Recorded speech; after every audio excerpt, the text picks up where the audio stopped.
Morning, Lucas. Hey, let's do this. Welcome to D1GP, baby. So this is wild. We are currently about to walk up to watch some competitive runs at D1GP. I'm here with my boy, Lucas. What up, G? Lucas has been shooting D1GP for how long now? For a year and 1 round. But you've been shooting it specifically for a driver. Yeah, for Ryusei Kiba, my boy. You know, he's opened the doors for me for Japan, so I'm very grateful for this guy. This is why I've got a pass. So we are here to watch the event. The parade before qualifying is just about to kick off. I'm going to do a lot of exploring today, show you guys behind the scenes. Lucas will be shooting, and he's got to wear a helmet. So first major difference between Europe and Japan is that the media look like firemen.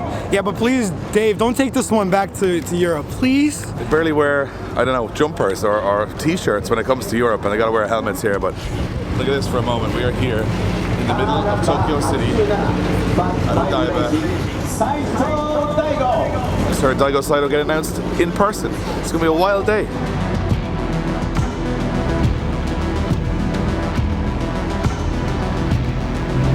DSR レーシング橋正和。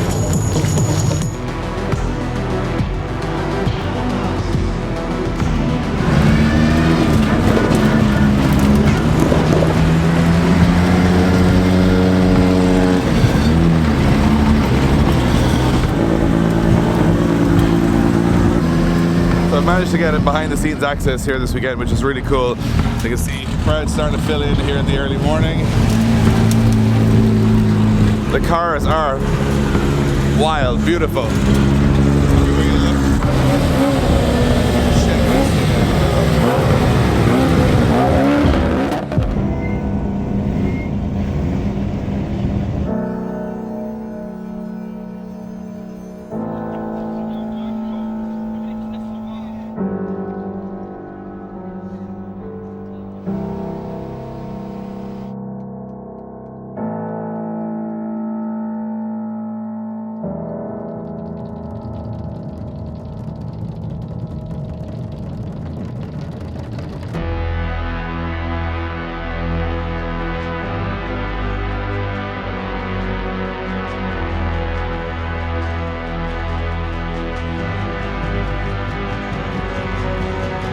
So this is Ryusei, this is the guy we're going to be supporting this weekend. It's a pretty harsh competition.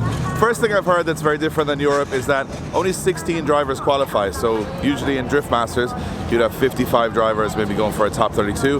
Here it's 55 drivers going for a top 16, so it's pretty harsh and qualifying matters a lot. And of course they use a DOS computerized scoring system, not 3 individual judges. So I'm going to be interested to see how that plays out throughout the competition and get my opinion on it. Look at this, the man of the moment. Nice to meet you. Nice to meet you too. This is wild, this whole competition. Look, so this is Lucas's boy. Ryusei Akira.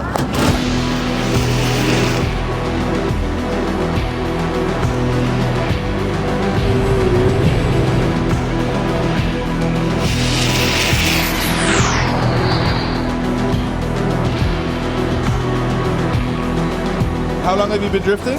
About 9-10 years. 9-10 years. Even though he's babyface, he looks like he's like 21. Yeah. And this is your S15? Yes. So tell us a little bit about the car. It has 2JZ. It's 3.1, which is normal crank. I'm using G35 1050 turbo. And you're running a Link ECU? Yes, C4X. See, even here in Japan, they know Link ECU #1. So today is the second round of this event. So this is the final round of the season? Yes, this is the final day.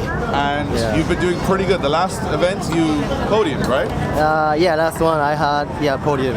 So what are you feeling today? A little bit rainy? A little bit raining, I'm a little bit nervous, but the car is perfect, so it'll be okay. You got me in your corner. Yes. And we're going to be cheering you on. We'll say best of luck today, all right? Thank you so much. Thanks, I'll buddy. do my best. If you guys want to follow Ruse, there is his Instagram.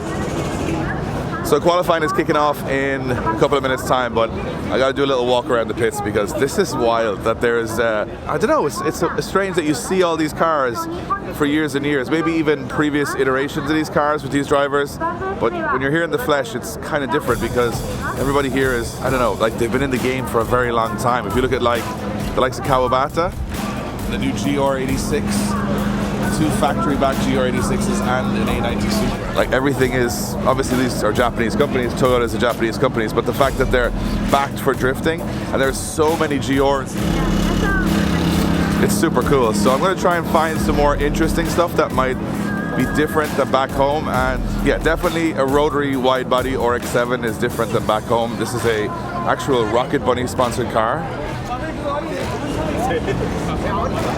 How wild is that, right? Like, just in that little moment. Look at this. The RX-7, the Rocket Bunny and Hot Wheels sponsored PS, Tandem RX-7, and an A86. Some very cool cars. Like, the cars, I gotta say, Yeah. maybe it's our affinity with like the fact that we love JDM cars so much, but And this is where they come from. this is you know? where they come from, so Yeah. they just do it so right. To have such a variety. Yeah, I think my cool little thing about this place is like they even have European cars, and in my opinion, they do it better than the Europeans.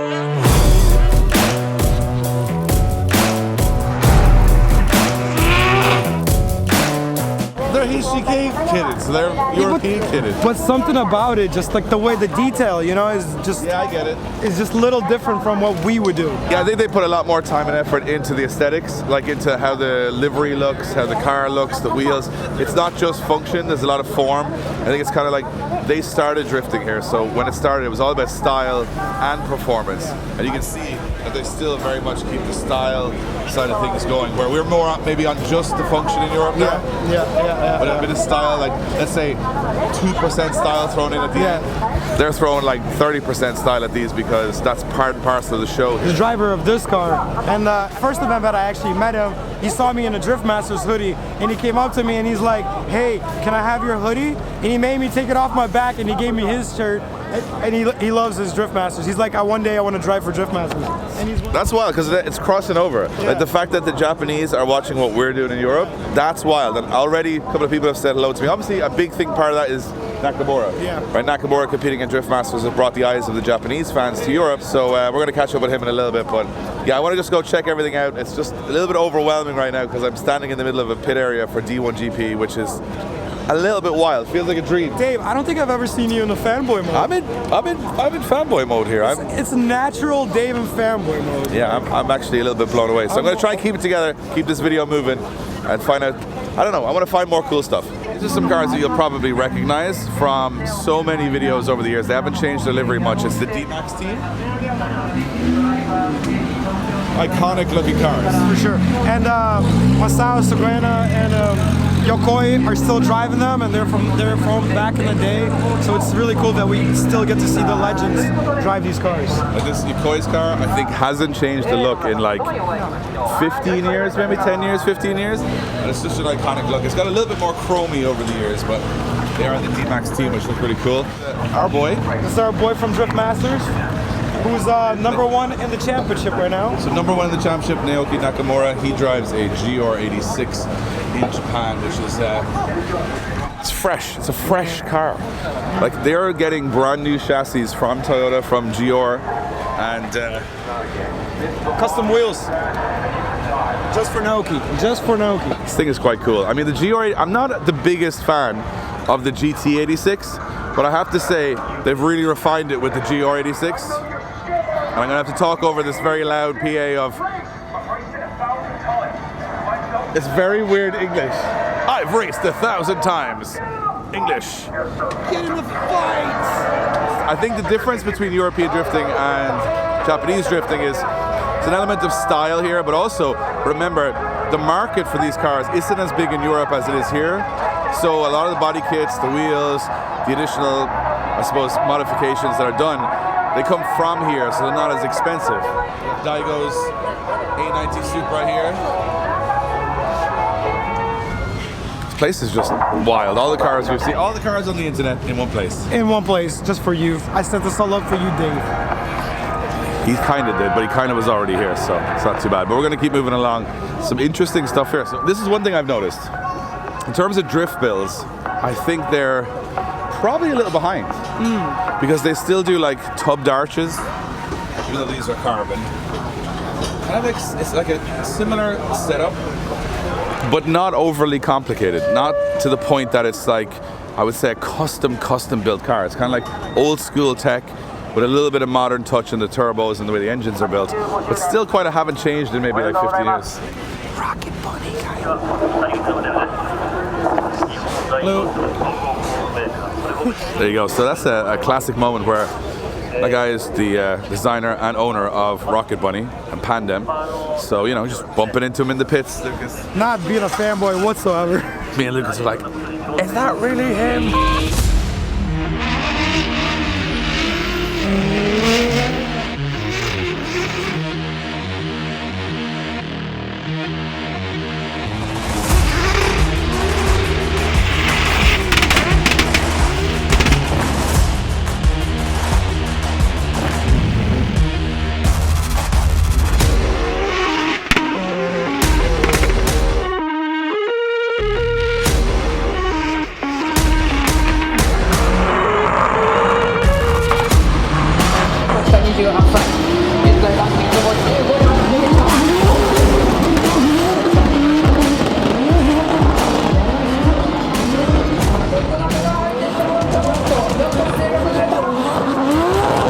Pretty good first run. Rusey, doing a good job. So it is super early in the day. Qualifying is done. Our boy Rusey qualified. Yes, we did. So we're getting to the battles top 16 later on. But because it's early, I want to do a little tour of the paddock because there's a lot of very cool stuff here everywhere.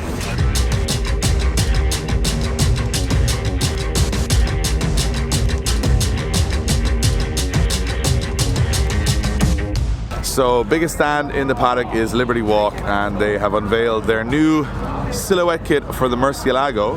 It's a drift car. It's crazy. Daigo was actually ripping this, and I have proof in here. We'll throw a shot of that in there, but this thing is just wild. You can see the fuel cell in there. This is a proper drift car beside the four-rotor S15. We saw this at Goodwood last year. It's one of the loudest cars I've ever heard drifting. It's also drifting in a demonstration today. I can't wait for you to see this thing rip and get a little inspired. It is so cool. It is sick. And look, this is just little electric tape. Just electrical tape? Yeah. Just this man said, you know what? I'm just gonna do the lines with electric tape on a Murcielago. On a Murcielago with the fuel cell in the front. You guys can see this thing is proper. Look at that turbo. Mega turbo Lambo engine. That is wild. Look at this thing. Just pretty gangster. Wild. And then the wildness continues because they got a 400Z, which they just revealed. This is my favorite car. This is my future car. If anybody wants to give me one, let me know. So we don't get this in Europe, unfortunately. Yeah, it's a 400Z not coming to Europe because of emissions rules. Boo. Boring Europe. That front end is just beautiful. And they've repainted their R34 in all black. This was red over black, I believe, and now it is all black. This thing looks so cool. How awesome is that? Just everything these guys do. Just the style is incredible, and everywhere you look. So you can go here and you can see some Liberty Walk stuff, and then here you've got like a whole lineup of Toyotas. This is interesting. This is the LC 500, so this is quite expensive in Europe, but they do a really good job of making it look awesome here because we don't get many of these on the road, and they're usually old men luxury cars. Yeah. But done right, they look badass. Supras. Lexus logo. I thought Lexuses don't exist in Japan. I thought it's Toyotas only. I think this is a Lexus in Japan. Yeah. Which is strange, right? Yeah, it is. We don't know what we're talking about. That's going to be evident from most of this video. And this is something I wanted to show you guys because I've been kind of eyeing up this front end for a very long time, and I really wanted to do it to a PS13, maybe my red PS13. This is the new Rocket Bunny front end, which looks quite like a Ferrari, which I think looks really well. Definitely. So it gives it kind of the 180 front, but it's a totally new look to it. Let me know in the comments, should we try and get this front end for a car? I think Craig was thinking about this on his blue car, but I think it looks super wild. I don't know. Just gives it like an old school look, which we don't. And this car is that female driver who's ripping it. Right there? Yeah. It's our car? Yep. It's cool, huh? Which makes sense. Yeah. There we go. Yeah. But Lucas, the two standout cars, the two cars that would probably be on a bedroom wall are here, which are the Liberty Walk, Testarossa, and F40.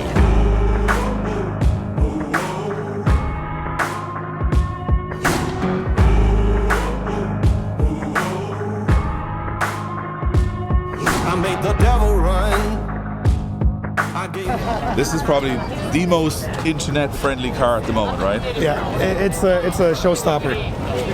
Check this thing out. So what they did was basically cut up an F40 to add a wide body kit, which is brave. There's not many of these in the world, and it is just executed. Can you imagine this guy probably had a cigarette on and just went... Just cut out an F40 fenders and said, if an F40 wasn't rare enough to cut up, let's just cut up a Testarossa. So did the same thing here. Look how good this car looks. This to me, like there's not much they're doing right now that's not cool. I know some purists, some supercar purists would probably be like, this is absolute sacrilege.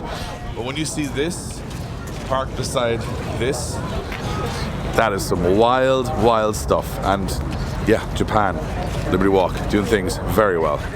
Boom, boom. Didn't Ferrari like send them a letter or something? Yeah, Ferrari actually got in touch with them saying you can't be doing this. And it's not a Ferrari anymore, technically. That they're taking away all of its legitimacy as a car from Ferrari because they cut it up. But I think it was worth it. I think honestly, Ferrari's just a little mad.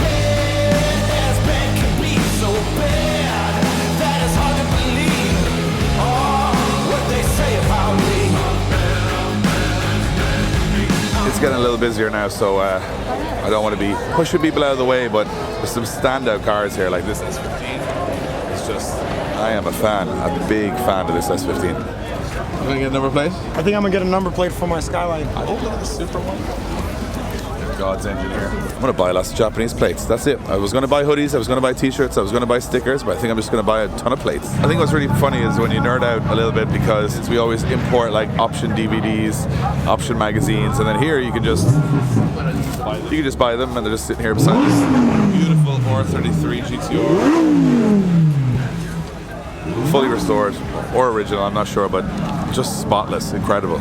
So this company does exhaust. I think they're called Sense brand. I'm not sure if Sense is the word I'd use for this. So we do exhaust. I need some tips for my Skyline. But if you need tips, pardon the pun, of how to make your exhaust company stand out, this is how you do it.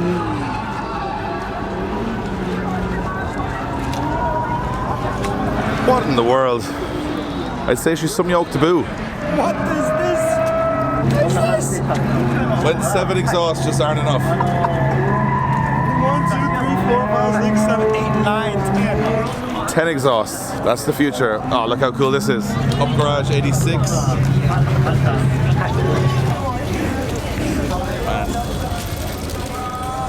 Everything is just so cool. I don't know where to look. And even the fact that you can buy all the like HGS stuff, all the cool brands just here in the paddock. Like stuff that's so rare to us back home that just sitting here. And to them it's nothing. This is just normal to them. So this is wild.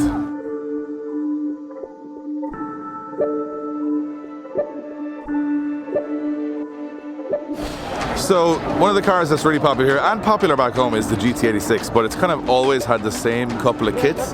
They've now released a brand new kit, Urus have, and I think it's going to divide opinion. So it's like an old school Silvia kit where you get like the really low hovercraft style, but you put it on a GT86, which I think looks interesting. I'm not sure. I think the yellow actually looks quite good. What do you think, Lucas? It's gorgeous. You like it? My boy made this kit. The son of Namakin Sr. Namakin Jr. made this kit. It's very cool. Like, GT86 doesn't get much love for body kits anymore. No. They're always a wide body, but this is a stock body with that kind of old school Sylvia RS kit. Let us know in the comments, what do you think? Is this a kit that you would put on a GT86, or do you think it doesn't suit the more modern shape of this car? I think it's going to divide opinions. So at the LZ World Tour, which is a couple of weeks ago in Australia, New Zealand driver Gaz Wider was driving an S15 and had a body kit on it that I'd never seen before on an S15, and I found one here in the paddock. It's very wild looking. Like very GT86 style front bumper, big over fenders. The bonnet looks great. Quite different, right? It's unusual. I like it. It's actually something different again for the S15, which is a chassis that's had so many body kits, nothing too special, but I like that. Oh yeah, it's got like a nice little detail on the front there. Oh, cool, look at this. Actual, you just buy bride or bride seats just here at the event. Dude, it's comfy, man. I wonder if I get a good deal for my Skyline. So you just buy them here, brand new. Yeah. They import them. All the stresses are gone. That is nice. Look at that. My mind is blown because everything that's so rare for us, so like coveted, that we're like, oh, I can't believe you got that rare part or from that rare company. It's just a normal company here, and they sell them and everything just on the stands. So I'm going to try and not spend any money today. It's going to be very, very tough.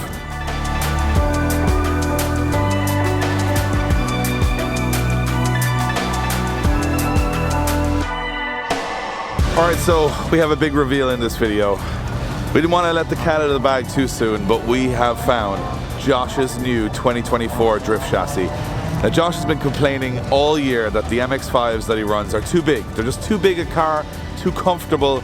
So what he's decided to do is just downgrade in size a little bit. And I found it. I found the perfect chassis for Josh. Boom. There she is in all her glory. I think it's a Daihatsu Copen. Oh, yeah, it's Copen. It is Copen. This would suit Josh down to the ground, I think. I think this is the one, Josh. Look at that. Look how manly that is. That is just... You know, the thing is we could just probably fit in the suitcase and bring it back to you, buddy. We could probably put a handle on this and wheel it through the airport and nobody would notice. But it's super cool. And you can get this and you get the matching fan. GR Sport too. It's a GR Sport, but it's not a Toyota, so I don't know what's going on there. Everything. Just super cool. From the hands of a god, I am a monolith. Born in the heart of the fire that rose out of it. Walk through the valley of giants with no fear. Try to throw rocks at the sun, I'm still here, yeah. Yes! While we were looking at the cars, Joe, you went out in top qualifying. Yeah, I just passed the qualifying. So first qualifier. Yes. Next up, top 16. This is my day. It's your day, buddy. One difference that I think is awesome here in Japan is there's a lot more female drifters, like really good drivers on the grid. This is the car of Kisa. There she is. This thing is very, very cool. And it's awesome to see more girls here in the sport doing really, really well. Best of luck. Thank you. Awesome. And our boy, Ruise, as you just heard, top qualifying, #1 qualifier at the last round. So maybe it's a bit of Irish luck for being in the paddock this weekend, but Ruise is going to the top 16. We've checked out most of the car stuff in the car show. I want to check out some of the paddock and the drifting for the rest of the day because that's why we're here.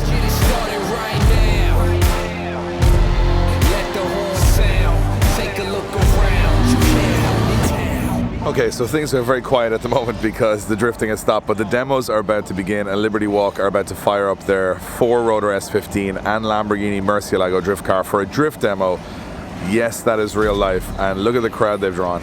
Leviathan, legends never die, I'm living with no hyphen it. It's an uprise and they sounding all sirens. This is going to be very loud very soon. So this is the man who's going to be driving the Liberty Walk S15.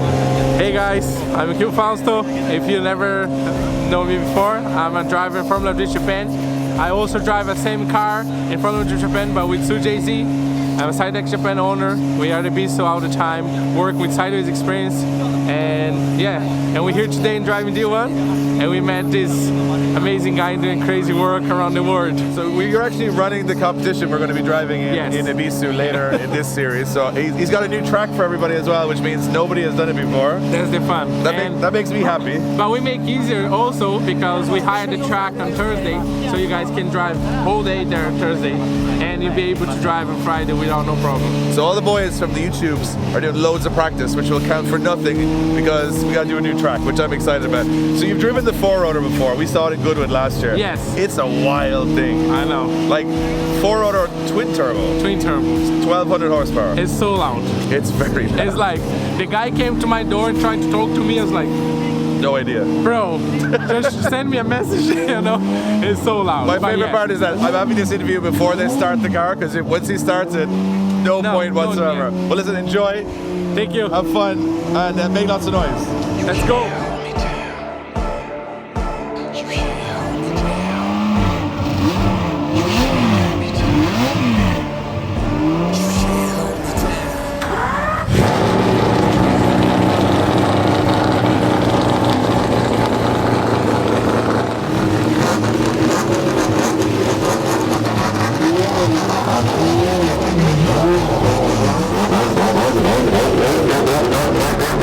Ridiculous noise. So we're about to see the Liberty Walk Lamborghini and S15 do a demo here in Odaiba, which is pretty wild that I'm standing here about to watch this go down. Lucas has seen this Lambo drift before and reckons it actually drifts really well. It's actually good. He actually drifts more than the regular guys. He like drifts all the way down to the pit. So basically what you're saying is he could qualify in a Lamborghini if it was allowed, which is not. Honestly, he didn't qualify last time, so you might not be able to qualify in anything good.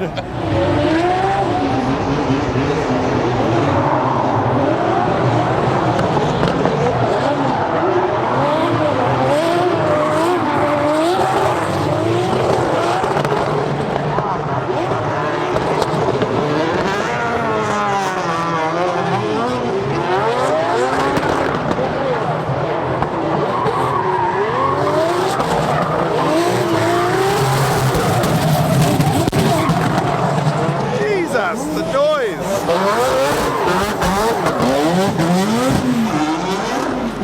What a world. What a world we live in, where drifting, which started in Japan in the hills, has now got...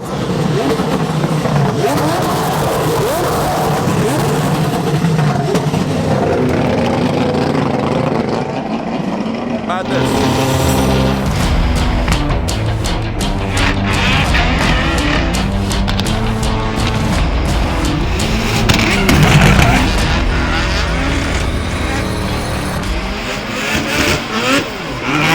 Just saw a V12 turbo Lamborghini and a 4-rotor twin turbo S15 from Liberty Walk. Just put on a demo here at D1. What an incredible pair of obnoxious cars. Which one would you take? Let me know in the comments. Which would you prefer, the Lambo or the S15? I'm sure you're going to be divided on it. I might take the Lambo. I think I'd take the Lambo. It's just wild.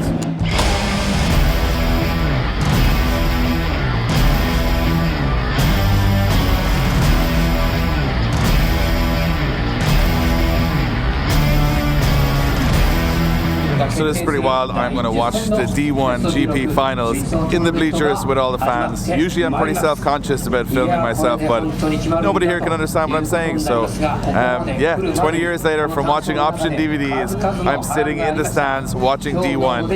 This is going to be fun.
Yukoi got the biggest queue of them all. Yes, sir. Rising star. Go say a little bit of a congrats before we wrap up this video. 来年もよろしくお願いします。ありがとうございました。 Congratulations, buddy. Thank you so much. Great driving tonight. Yeah. Nearly got the podium. Was in the so zone. close. Yeah, but I did a mistake. Hey, everybody makes mistakes. You just grow from them, right? We want to see you come over to Europe and bring that style over at some point. Yeah, I wish one day. One day, you never know. Could be sooner than you think. Let us know, guys. You want to see this man in Europe? We can make it happen. We can make it happen. So my first day in Japan comes to an end. We are just about to hand over the trophies, D1GP final round. It's been an amazing experience because I've been watching this championship since I was very, very young. And it's amazing to think that the same people who ran it then still run it now, all these years later. And of course, this is the championship that inspired so many other championships, including Drift Masters, Formula Drift, and everything else. But there are some key differences.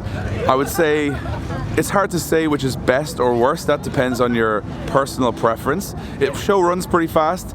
The cars are very cool, and the heritage behind the builds, the drivers, some of the liveries are iconic, 15, 20 years old. To see Kawabata, Daigo, Yukoi, all these old school legends still mixing it up with the new guys like our boy Rusei, who got 4th tonight, is awesome.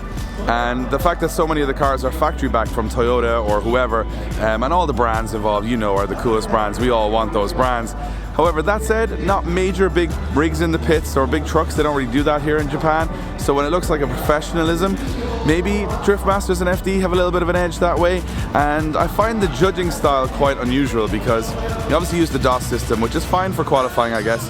But when it comes to battles, they also kind of use it with the judges, and it's an interesting way of doing things because, one, it's good because you can see who's winning or losing halfway through the battle, but two, kind of doesn't make sense at times where people get scores of like 110 or 15 or whatever. So obviously if I knew a little bit more about it, it would make more sense. But very well presented. I also find their driving style quite interesting because everybody loves that Japanese rate to angle, aggressive flick on the initiation, which looks super cool, but it led to a lot of sketchy chase driving because nobody really knows when and how the lead driver is going to initiate. And I don't know, they've only started using outer zones this year, but it can be a little bit unpredictable. The driving can be exciting, but a little bit more sketchy compared to, say, Formula Drift or Drift Masters, depending on what you're into. But I think it's a little bit easier to get close proximity when the judging system is a little bit, I'd say, more predictable for the lead car. So maybe the lead car's runs aren't as exciting in European drifting or American drifting, but it means that the chase driving can be better. So it depends what you're into, whether you want to see big flicks and big angle in the lead or you want to see good chasing. It's hard to have both, and I think everybody's got a different direction on that. That said, one thing that did surprise me a little bit was the attendance here. It's like maybe, I don't know, 2,000, 2,500 people here. Very passionate fans, very cool builds and show cars on display. But when you look at it, like, it's growing in Formula Drift and in Drift Masters, the attendance here seems to be dwindling a little bit, which is not really a fault of D1GP. I think it's more of a fault of the fact that drifting in Japan, while it's idolized by all of us all around the world, maybe the younger generation here are not catching on to it as much as we would in other parts of the world. So maybe it's just a hangover from it being around for so long and it being more new or fresh in Europe or America. Who knows? Either way, I've had an awesome day to be here in D1GP, to be standing here in the middle of Odaiba at the podium ceremony. It's just wild, and it's been the perfect start to this journey. Of course, this journey is heading to its finale, which is Ibisu, where I'm picking up a brand new car that I'm going to be driving at the Matsuri and then shipping back to Ireland. And it is not a JZX. Lots more fun stuff to come. We're doing shop tours, we're doing car hunting, we're doing a load of stuff. We're doing all the Japanese stuff that you know and love from our perspective, and I'm having a blast. So I hope you guys enjoyed this first video. We'll be back with the next one, and who knows where we go, what we see, but you don't want to miss it.